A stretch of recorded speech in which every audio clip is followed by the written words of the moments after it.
take a look at your favorite print.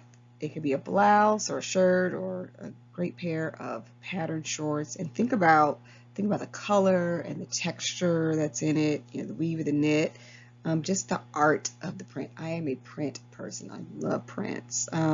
So there actually are designers. There are folks who in this industry, all they do is to be the creative force behind textile designs, and that is what we're going to talk about in this section, careers in textile development.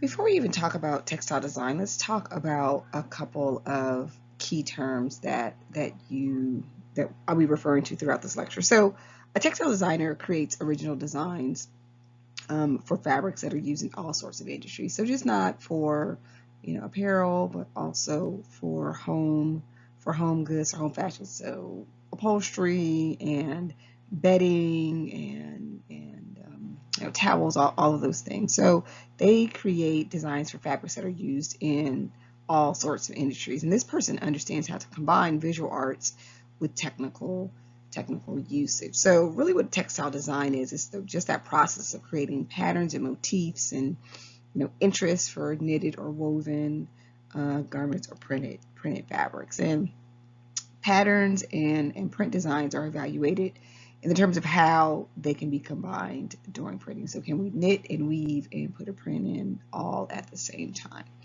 The other really important thing to know is what a colorway is. And a colorway is just the specific color selection for a particular pattern or print. And when you get to textiles, the textile class, you'll learn a lot about color theory. You learn about the Pantone color chart and the color wheel. So colorways are often sometimes can be referred to as a color palette. So just the colors that we use, or the different ways a print can be made in a couple of different colors. And the last two things are finishing. So finishes are generally something that's put on top of a garment that enhances the appearance of the fabric, but it could also be the sustainability if it's an everyday wear fabric, or if it is something that has some kind of rugged use. So finishes can be mechanical. So if you think of jeans that have some kind of abrasions, that's a finish.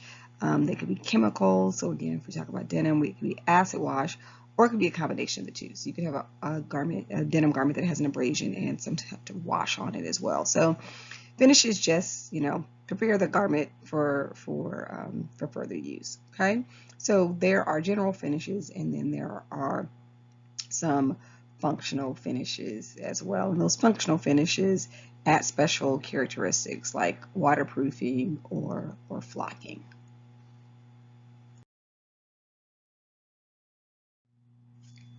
So you've heard of fashion director before. We talked about that on the buying side. But a fashion director for a textile company is responsible for much of what a fashion director does for the finished garment, is determining trends and colors, themes, textures for either goods or fabrics that their company will feature for a specific season. And fashion directors are primarily interested in identifying the most important fashion trends for their companies and communicating these trends to actual designers, production managers, and ultimately customers. So interestingly, you will see some prints, right, across several different categories. So you will see a print that is similar in Forever 21 and Fashion Nova, but you also see that same print translated when we go up the designer chain to stores like Neiman Marcus and Nordstrom. So again, the fashion directors work with trend forecasters, which we talked about, to determine possibilities in color and form and theme and fabric needs for each season. Okay, so along the journey, we've been talking about qualifications, and for a fashion director for a textile company, it is a bachelor's degree in textiles. There are people who have who have advanced degrees just in textile development, textile management. So a degree in textiles or fashion design, visual arts, or some related field is a minimum requirement for employment.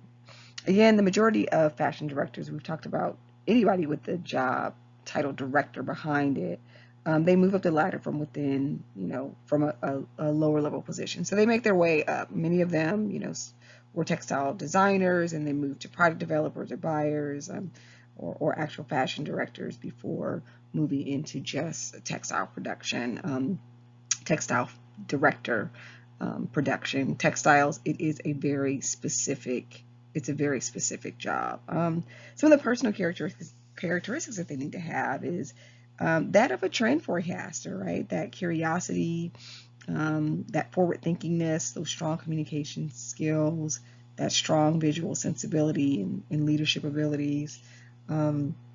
That's good at understanding who the customers really are and what they want. And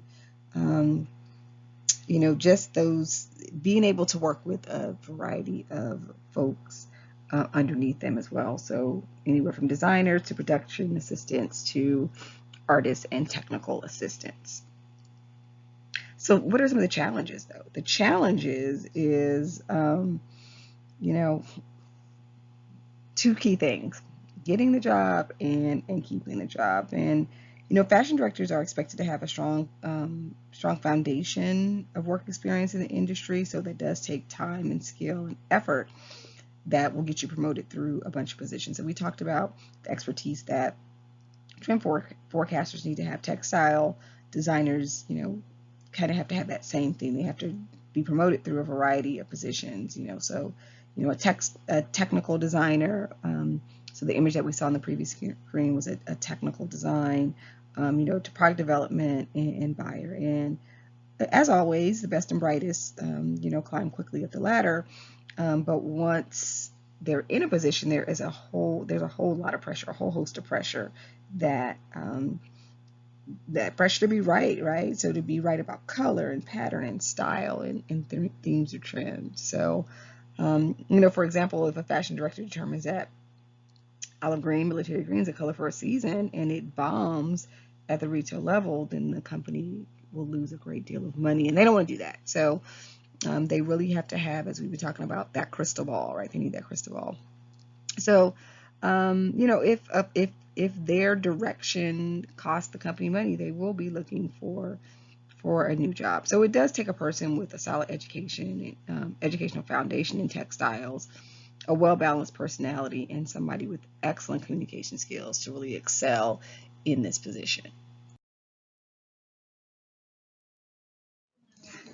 All right, next we're going to talk about textile designers. And what textile designers do is they create the images, patterns, colors, textures, weaves, and knits of the fabrics that we wear and use. And from the clothing that we wear to the interiors for the upholstery in our homes, and to fabrics to the interiors of automobiles. They really can be classified as surface designers. So they can be knitters and weavers and embroiderers for apparel industry to print services that sell art that becomes print design that ultimately ends up on textiles. So many of these designers use computer-aided design, CAD, which you will be taking that class if you're on the design side.